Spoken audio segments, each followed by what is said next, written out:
안녕하세요. 중앙중 3학년 여러분. 우리 등교 수업에 이어서 이제 다시 온라인 수업 진도 나가보도록 하겠습니다. 오늘 나갈 내용은 지난 원격 수업에 이어서 1920년대 국내 독립운동에 대해서 배워볼 겁니다. 지난 시간에는 1920년대 국외 독립운동에 대해서 배워봤다면 오늘은 국내라는 점 유의해서 같이 한번 살펴보도록 하겠습니다. 자, 일단 이 당시 1920년 국내에서 가장 이슈가 되는 일이 무엇이냐? 바로 민족주의와 사회주의가 나뉘게 되었다라는 겁니다. 여러분들이 흔히 알고 있는 사회주의라는 사상이 우리나라에 1920년대에 이제 등장하게 됩니다. 그래서 이 사회주의가 들어오면서 사회주의라는 이념과 민족주의라는 이념이 이제 갈려지게 되고, 사실 그 이념 갈등이 우리나라는 현재까지 이어지고 있다라고도 생각해 볼 수 있겠죠. 자, 그렇다면 각각 어떤 주장의 내용인지 간단하게 살펴보고 넘어가 보도록 하겠습니다.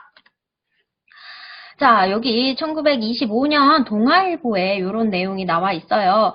지금 우리 사회에는 두 가지 조류가 있다. 하나는 민족주의 운동이고요. 하나는 사회주의 운동이다 라고 나와 있습니다. 그렇다라는 것은 이 당시에 독립운동 방향이 민족주의와 사회주의가 다르다라는 건데, 어떻게 달랐는지 한번 여러분들이 그 차이점을 구분해 보는 시간을 가졌으면 좋겠습니다.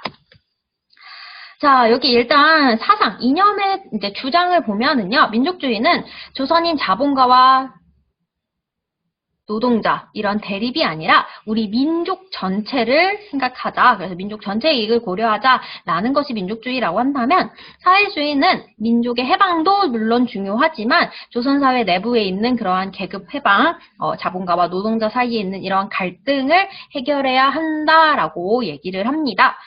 둘 다 모두 지금은 일제강점기이기 때문에 우리의 소원은 독립이에요. 목표는 독립이지만 방법이 다르고, 목표인 하나의 목표였던 독립을 이루자 그 이후에 또다시 나눠지게 되고, 그것이 현재까지 남북 분단으로 이어졌다라고 생각하시면 되겠습니다. 자, 그러면 우리는 1920년대 민족주의가 국내에서 어떤 운동을 벌였는지부터 살펴보도록 하겠습니다. 민족주의의 국내 독립운동이에요. 자, 민족주의의 국내 운동의 가장 첫 번째부터 살펴보도록 할게요. 민족주의 운동의 첫 번째, 물산 장려 운동을 살펴보기 전에 우리 작년에 핫 이슈였던 한 뉴스 기사를 살펴보도록 할게요. 더욱 심화되는 일본차 불매 운동, 공무원도 일본 사무용품 금지, 3번 일본 제품 불매 효과, 맥주 수입액 반토막, 이러한 뉴스가 작년에 엄청 핫 이슈였어요. 바로 일본의 것을 사용하지 말자, 노 재팬 운동이 작년에 굉장히 핫 이슈였는데 그것이 바로 100년 전에도 있었던 일이다라고 합니다. 제가 수업 시간에 이 진도를 나갈 때 항상 학생들에게 펜을 물어봐요. 그럼 학생들이 대부분 제트스트림 펜을 갖고 있어요. 지금 저는 여기가 교실이라서 없는데 여기 보면 이거는 일본 형광펜이에요. 이거는 제트스트림의 어떻게 보면 짝퉁? 우리나라 건데 젯라인이라는 펜인데 사실 이 젯라인이라는 펜 한국 메이드 인 코리아 이거보다는 솔직히 저도 학생 때부터 쭉 제트스트림, 즉 일본산 펜을 진짜 많이 사용했고 여러분들도 제가 수업 시간에 손을 들어보라고 한다면 대부분의 학생들은 솔직히 제트스트림을 진짜 많이 써요. 그만큼 일본 제품이 좋다라는 건데 그럼에도 불구하고 일본 제품이 좋지만 우리는 일본과 적대적인 관계이기 때문에 일본의 물건을 사용하지 말자라고 하는 노 재팬 운동이 작년에도 있었는데 그로부터 딱 100년 전이었던 1920년대에도 노 재팬 운동이 벌어졌다라고 하는데 어떤 식으로 벌어졌는지 그리고 오늘날 우리 사회에 있는 그 노 재팬 운동과 공통점이 무엇인지 그 부분 한번 같이 살펴보도록 할게요. 자, 여기 보시면 여기 뭐라고 써 있어요? 우리가 만든 것을 우리가 쓰다라고 와 있습니다. 즉 자급자족한다라는 말이겠죠. 그러면 본격적으로 본다면 왜 물산 장려 운동이 이 1920년대 시작이 되었냐라고 보시면 우리 예전에 배웠던 1910년대, 20년대 비교했을 때 그 경제 부분 보시면 회사령이라는 게 있었어요. 회사령이라는 건 내가 우리 등교 수업 때 설명을 했었는데 회사를 설립하기 위해서는 총독을 찾아가서 총독님 이거 저 회사 만들고 싶은데 도장 찍어주세요 라고 하는 것이 허가제라고 했습니다. 그런데 이제 1920년대가 오면은 총독님 저 회사 만들 거예요. 자 확인하세요 라고 이렇게 신고만 하면 된다라고 얘기를 했습니다. 그러니까 당연히 회사를 만드는 사람 입장에서 자본가 입장에서는 회사 만드는 게 뭐가 편했다? 신고제가 편했다. 그래서 사실 이 신고제로 인해서 우리나라 사람들이 회사를 많이 만들었던 건 아니고 일본인들이 와서 이렇게 우리나라 사진에서 보는 것처럼 일본인들이 우리나라에 와서 굉장히 많은 회사를 만들었다라고 합니다. 결국에 일본인 조라고 이제 회사령을 폐지하고 신고제로 바꾸었는데 이때 이제 일본의 그런 자본과 물산이 너무 많이 들어오게 되는 상황이었죠. 자, 그리고 두 번째로는 이제 일본에서 우리나라로 물건이 넘어올 때 이제 관세가 철폐가 됩니다. 관세가 철폐된다라는 건 여러분들 지금은 여행을 가기 어렵지만 혹시 여행 가면은 이제 공항에 듀리프리, 즉 면세점이라는 게 있어요. 면세점이라는 건 세금 없이 물건을 살 수 있는 더 싸게 살 수 있다라는 건데 예를 들어서 지금 제가 물건이 여기 별로 없는데 이게 이제 미국에서 수입을 해온 제품이라고 생각을 해볼게요. 그러면 미국에서 수입을 해왔기 때문에 수입을 하는 그 과정에 세금이 붙어요. 남의 나라에서 파는 거니까. 그래서 세금을 붙여서 우리나라에서 이게 5만 원에 팔고 있는 제품이에요. 근데 면세점에서는 그 들여오는 그 세금이 부여되지 않기 때문에 한 3만 5천 원 정도에 팔린다라는 말입니다. 그러니까 당연히 세금이 없으면 물건을 훨씬 싸게 살 수 있다라는 거죠. 그래서 우리가 여행 갈 때 항상 면세점을 들리는 건데 자, 아까도 내가 얘기했듯이 우리나라 펜이 있고 일본 펜이 있으면 솔직히 일본의 펜이 질이 더 좋아요. 근데 일본 펜이 질도 좋은데 물건의 가격도 낮아. 그럼 당연히 사람들이 어떤 물건을 사겠어요? 일본의 물건들을 많이 사는 상황이 발생하게 되겠죠. 자, 그래서 이런 식으로 사람들이 너도 나도 사실 일본은 우리나라를 강제로 지배하고 있는 상황인데도 불구하고 사람들이 너나 할 것 없이 일본의 물건을 사용하게 되는 상황입니다. 왜? 일본의 물건이 질도 좋은데 가격도 싼 이런 상황이기 때문이죠. 자, 이러한 상황 속에서 이제 뜻있는 지식인들은 이런 식으로 계속 일본 물건을 쓰다가 우리는 일본에게 진짜 완전히 탈당하겠구나. 우리는 완전히 일본에 이제 스며들겠구나라고 이제 걱정하는 사람들이 있어요. 그렇게 걱정하던 사람들이 이제 여기도 써있죠. 탈일본을 해야겠다라는 이야기를 하게 됩니다. 이거는 작년의 뉴스 기사인데 이러한 뉴스 기사의 내용, 탈일본이 바로 100년 전에도 있었다라는 이야기입니다. 그럼 어떤 식으로 탈일본을 하기 위해 노력을 했냐라고 한번 볼게요. 자, 일단 누가 가장 먼저 시작을 했냐? 바로 여기, 요 분입니다. 조만식이라는 분이 평양에서 시작을 해요. 이 조만식이라는 분도 대단한 이제 독립운동가이기도 하는데 이분은 어떻게 보면은 민족주의 성향이에요. 지금 민족주의 운동을 배우고 있잖아요. 근데 민족주의 성향을 갖고 있는 분인데 어디서 지금 운동 활동을 하고 있어요? 평양, 즉 현재 북쪽에서 활동을 하고 있죠.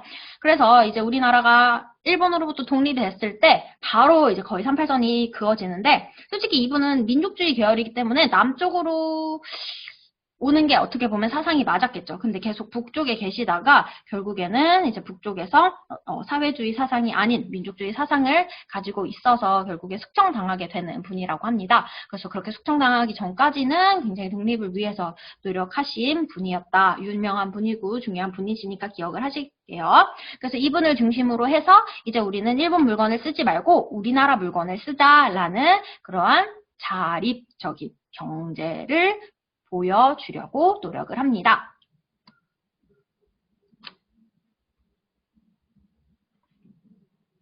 자, 그래서 구호는 내 살림은 내 것, 즉 우리나라 것으로 조선 사람은 조선 거를 쓰자, 일본 거 쓰지 말자. 그래서 방법은 토상품을 애용하는 거, 그리고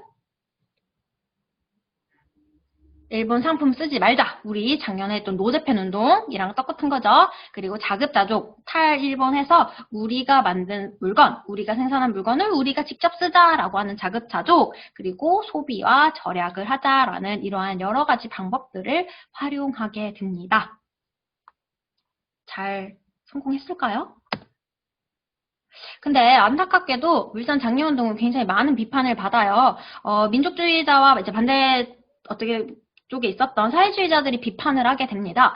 사회주의자들은 뭐라고 비판을 하냐? 여기 사진에서도 볼 수 있듯이 이런 식으로 물산 장려운동, 즉 노재팬 운동을 할 때 결국에 돈 버는 사람은 누구냐? 한국인 자본가들이다. 한국인 이런 식으로 그냥 노동자 계급? 이 물산 장려운동으로 돈 버는 거 하나도 없고 그들은 오히려 더 비싼 그렇지만 질이 좋지 않은 한국산 물품을 쓰느라 더 손해를 본다. 오히려 이걸로 인해서 이득을 보는 건 여기 나온 것처럼 자본가이다 라는 비판을 받게 됩니다. 자, 여기 나와 계신 분이 바로 사회주의라는 것을 창시한 마르크스예요. 이 마르크스의 그 사회주의 그런 이론에 따르면 자본가와 상인의 이익만 추구하는 이기적인 운동이다 라고 이제 사회주의자들이 비판을 하게 됩니다. 그렇다 보니까 전 국민적으로 뭔가 호응을 얻기가 힘들었겠죠. 그나마 작년에 노재팬 운동을 할 때는 전 국민적으로 어떻게 보면 호응을 했다라고 볼 수 있는데 이 당시에는 민족주의 계열들만 이 운동에 참여를 하고 사실 다른 사회주의자들이나 일반 농민들, 노동자들은 그렇게 섣불리 참여하기 어려운 활동이었다라고 해요. 자, 그리고 당연히 일본도 가만히 있지 않겠죠. 일본도 솔직히 우리 물건이 품질 좋지? 값도 싸지? 그러니까 너네들 우리 물건을 포기하기 어려울걸? 라는 식으로 이제 방해를 하다 보니까 결국에 물산 장려 운동은 실패하게 됩니다. 자, 그리고 두 번째 운동 한번 같이 살펴볼게요. 자, 여러분들 여기서 가고 싶은 대학 있어요? 여기 지금 서울에 뭐 유명한 대학들이 나왔는데 자, 이 중에 여러분들이 가고 싶은 대학 하나쯤은 있겠죠. 지금 우리나라에 대학이 엄청 많아요. 엄청 많은데 자, 이 대학이 1920년대에 없었다라고 합니다. 1920년대 없었다라고 해요. 왜 없었을까? 이거는 밀레대학 운동 설립에 관련된 기사고 왜 없었는지 배경부터 보면은 제가 1910년대 일본은 우리나라를 우민화 교육을 시켰다라고 얘기를 해요. 즉 우민화 교육이 뭐였냐? 바보 만드는 교육이다라고 했습니다. 그럼 바보를 만드는데 대학이 필요해? 필요 없죠. 바보들은 대학까지 갈 필요 없어. 초등학교 너네 더하기 곱하기 나누기 빼기만 배워서 너네는 그냥 노동자나 되면 되지. 판검사? 웃기고 있네. 이런 게 바로 일본의 생각이었다라고 보시면 되겠죠. 그래서 고등교육은 이제 배우기가 어려운 상황이었다. 물론 뭐 극히 한국인임에도 불구하고 뭐 천재나 아니면 친일파 뭐 자식들은 당연히 이제 좋은 유학을 가거나 이제 뭔가 공부를 배우고 싶으면 외국에 나가서 배우는 사람들도 있겠죠. 근데 대부분의 민중들은 이제 우미나 교육을 받고 있었던 상황이라는 것입니다. 자, 그래서 이제 우리나라의 지식인, 또 아까와 마찬가지로 우리나라 지식인들은 우리 민족이 이런 식으로 우미나 교육을 받아서 바보가 되면 안 돼. 그러면 우리는 그냥 그렇게 일본에 속국이 되는 거야. 그러니까 우리도 우리나라의 엘리트들을 키워야 된다. 직업에 편차 같은 건 없겠지만 이제 똑똑한 사람들이 많아야지 우리나라도 일본의 계략에 속셈에 빠져들지 않고 우리도 우리의 것을 지킬 수 있다라고 생각한 사람들이 이제 우리 힘으로 대학을 설립하자라고 주장을 하게 됩니다. 여기 대학들 지금 있는 거죠. 자, 그래서 이거를 이제 주도한 인물이 누구였냐? 바로 여기 사진 속 인물. 우리 맨 첫 번째 장에 마피아가 누구인가요? 에도 나왔던 인물인 바로 이상재 선생님입니다. 이상재 선생이 밀리대학 설립 기성회라는 것을 설립해서 모금 운동을 벌여요.